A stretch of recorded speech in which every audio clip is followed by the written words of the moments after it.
So Telangana ఉపాధ్యాయ సంఘం మద్దతుతో Bharatiya Janata party అభ్యర్థి పులి సర్వపల్లి రెడ్డి గారు పోటీ చేస్తున్నారు.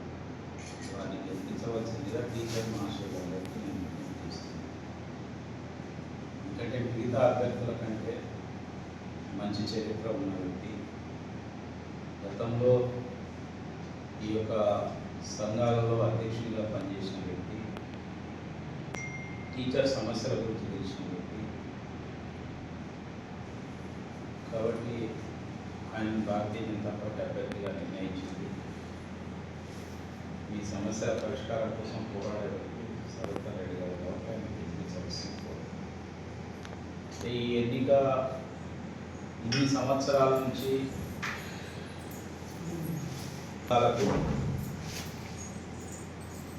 మరి సమస్యలు పరిష్కరించడం కోసం నిరంతరం ఉద్యమిస్తున్న భారతీయ జనతా పార్టీ మధ్యన పోటీ, సమస్యలను సృష్టించింది కానీ వాళ్ళు పరిష్కరించలేదు.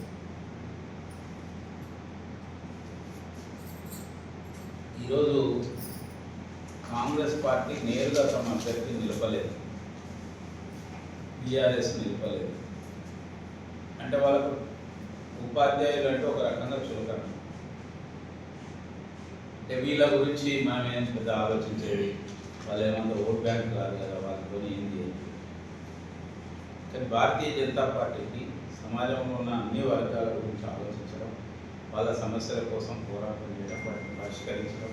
అందుకోసమే మేము ఇవాళ ఉపాధ్యాయులు మా పార్టీలో సభ్యులు కానప్పటికీ వాళ్ళ కోసం పనిచేయడం కోసం భారతీయ జనతా పార్టీ రంగంలోకి దిగి,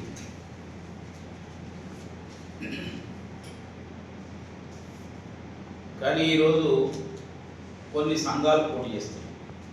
పోటీ చేయడాన్ని తప్పలేదు, కానీ వాళ్ళు పోటీ చేసి గెలిచిన తర్వాత వాళ్ళు మళ్ళీ అధికార పార్టీ దగ్గరికి, అధికార పార్టీతోనే సన్నిహితంగా ఉండడం కానీ అధికార పార్టీలో పూర్తిగా చేయకపోవడం కానీ జరిగే అవకాశం. కానీ నిజంగా భారతీయ జనతా పార్టీ అభ్యర్థి ఒక్కడే నిలదొక్కుని నిలబడగలిగే ఒక వ్యక్తి. మీ పక్షాన ముఖ్యమంత్రి గారు ఎన్నికల ముందు ఏం చెప్పిందంటే, మేము 317 జీవోను సవరిస్తాము, లేకపోతే రద్దు చేస్తాము. మరి ఇన్ని రోజులైన తర్వాత ఏం చేయలేదు. మేము ఉపాధ్యాయులకు పెండింగ్ ఉన్న డిఏలు అన్నీ ఇస్తామన్నారు. కానీ అప్పుడు 3 ఉంటే ఇప్పుడు 5 అయినాయి పెండింగ్ డిఏ. తర్వాత పిఆర్సి, పే రివిజన్ కమిషన్ అనేది ఏనేది. ఇక వీళ్ళు ఏం చేయగలుగుతారంటున్నారు. జనతా పార్టీ నరేంద్ర మోడీ ప్రభుత్వం ఇవాళ ఉపాధ్యాయులకు స్వాంతన చేకూరే విధంగా ఇన్కమ్ ట్యాక్స్లో పెద్ద ఎత్తున 1,50,000 వరకు ట్యాక్స్ అనేది వాళ్ళకు లేకుండా చేసిందంటే ఇవాళ ఎంతగానో ఉపాధ్యాయులకు మేలు చేసింది. కాబట్టి భారతీయ జనతా పార్టీని అభ్యర్థిని గెలిపిస్తే మీ సమస్యలు పరిష్కారం. అటు కామన్ సర్వీస్ రూల్ విషయంలో కూడా గవర్నమెంట్ దృష్టికి కూడా తీసుకుపోయినా వాళ్ళు అది పూర్తి అవకాశం.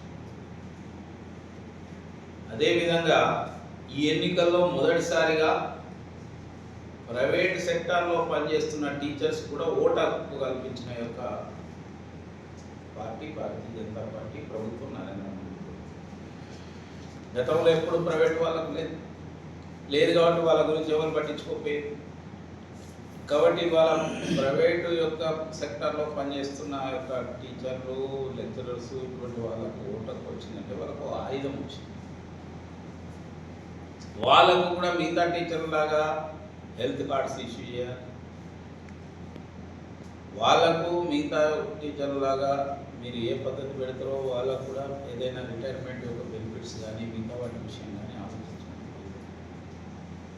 ఇవన్నీ జరగాలంటే బీజేపీ అభ్యర్థి గెలిస్తేనే.